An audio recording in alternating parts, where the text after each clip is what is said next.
Alright, welcome to this video. I'd like to preface this video by thanking that for this comment existing, because I'd like to claim that this comment is not wrong, and I will be providing a dramatic reading of Pitchfork's Kid A album review by Radiohead. This is a perfect 10 score.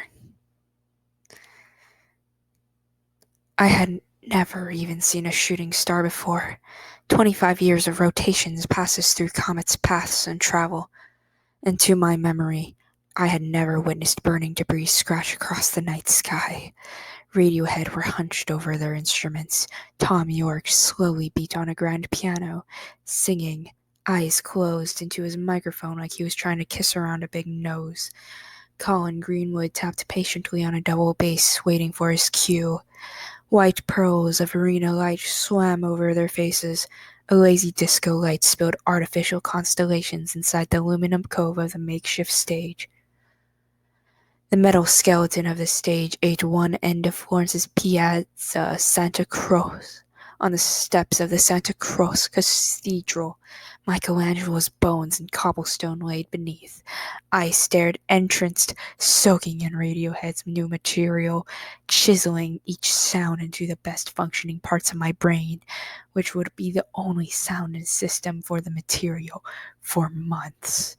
The butterscotch lamps along the walls of the tight city square bled upward into the cobalt sky, which seemed as strikingly artificial and perfect as a wizard's cap. The staccato piano chords ascended repeatedly. Black-eyed angels swam at me, York sang like his dying words. There was nothing to fear, nothing to hide. The trained critical part of me marked the similarity to Coltrane's O. The human part of me wept in awe. The Italians surrounding me held their breath in communion, save for the drunken few shouting, "Creep!" Suddenly, a rise of whistles and orgasmic cries swept unfittingly through the crowd. This song, Egyptian song, was certainly momentous, but wasn't the response more apt for well? Creep? I looked up. I thought it was fireworks. A teardrop of fire shot from space and disappeared behind the church where the syrupy River Arno crawled. Radiohead had the heavens on their side. For further testament, Chip Chanko and I both suffered auto-debilitating accidents in the same week, in different parts of the country while blasting airbag in our respective Japanese imports. For months, I feared playing the song about car crashes in my car, just as I'd feared passing 18-wheelers after nearly being crushed by one in 1990. With good reason, I suspect Radiohead to possess incomprehensible powers. The evidence is only compounded with Kid A, the rubber match in the band's legacy, an album which completely obliterates how albums and Radiohead themselves will be considered. Even the heralded OK Computer has been nudged down one spot in Valhalla. Kid A makes rock and roll childish.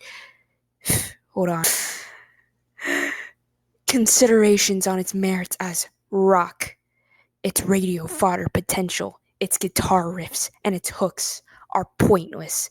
Comparing this to the other albums is like comparing an aquarium to blue construction paper, and not because it's jazz, or fusion, or ambient, or electronic. Classifications don't come to mind once deep inside the expansive hypnotic world. Ransom, the philologist hero of C.S. Lewis' Out of Silent Planet, who is kidnapped and taken to another planet, initially finds his scholarship useless in his new surroundings, and just tries to survive the beautiful new world. This is an emotional, psychological experience. Kid A sounds like a clouded brain trying to recall an alien abduction. It's the sound of a band and its leader losing faith in themselves, destroying themselves, and subsequently rebuilding a perfect entity. In other words, Radiohead hated being Radiohead, but ended up with the most ideal, natural Radiohead record yet. Everything in its right place opens like close encounters, spaceships communicating with pipe organs, as your ears decide whether your tones are coming or going. Tom York's cousinarded voice struggles for its tongue. Everything. York belts an uplifted sighs. The first person mantra of "there are two colors in my head" is repeated until the line between York's mind and the listener's mind is erased. Skittering toy boxes open the album title song, which, like the track Idiotic, shows a heavy Warp Records influence. The vocoder lullaby lulls you deceivingly before the riotous national anthem. Mean, fuzzy bass shapes the spine as unnerving theremin choirs limn. Brass bursts from above like Terry Gilliam's animated foot. The horns swam as York screams, begs, "Turn it off." It's the album's shrill peak, but just one of the incessant goosebump raisers. After the rocket's exhaust, Radiohead float in their lone orbit. How to disappear completely boils down Let Down and Karma Police to their spectral essence. The string-weighted ballad comes closest to bridging York's lyrical sentiment to the instrumental effect. I float down the Liffey. "I'm not here. This isn't happening," he sings in his trademark falsetto. The strings melt and weep as the album shifts into its underwater mode.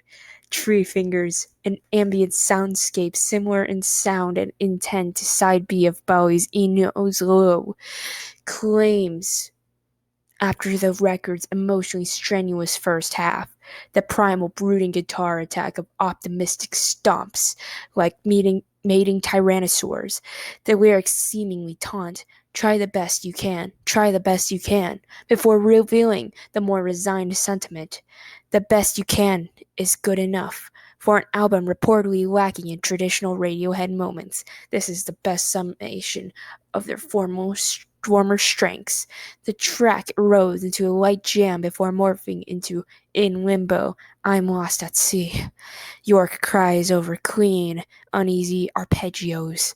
The ending flares with tractor beams as York is vacuumed into nothingness. The aforementioned idiotic clicks and thuds like Aphex Twin or Bjork's Homogenic, revealing brilliant new frontiers for the band. For all the noise to this point, it's uncertain entirely who or what has created the music. There are rarely traditional arrangements in their ambiguous origin. This is part of the unique thrill of experiencing Kid A. Pulsing organs and a stuttering snare delicately propel. Morning Bell, York's breath, can be heard frosting over the rainy gray jam. Words accumulate and stick in his mouth like eye crust. Walking, walking, walking, walking, he mumbles while Johnny Greenwood squirts whale chant feedback from his guitar. The closing motion picture soundtrack brings to mind the White Album, as it somehow combines the sentiment of Lennon's LP1 Closer, the ode to his dead mother, Julia, with Ringo and Paul's maudlin, yet sincere LP2 finale, Good Night. Pump, organ, and harp flutter as York condones with affection, "I think you're crazy," to further emphasize your feeling at that moment, and the album's overall theme. York bows out with him, "I will see you in the next life," if you're not already there with him. The experience and emotions tied to listening to Kid A are like witnessing the stillborn birth of a child while simultaneously having the opportunity to see her play in the afterlife on IMAX. It's an album of sparking paradox. It's cacophonous, yet tranquil, experimental, yet familiar, foreign, yet womb-like, spacious, yet visceral, textured, yet vaporous, awakening, yet dreamlike, infinite, yet 48 minutes. It will cleanse your brain of those little crustaceans of worries and inferior albums clinging inside the fold of your gray matter. The harrowing sounds hit from unseen angles and emanate with inhuman genesis. When the headphones peel off, and it occurs that 6 men, Nigel Godrich included, created this. It's clear that Radiohead must be the greatest band alive, if not the best, since you know who.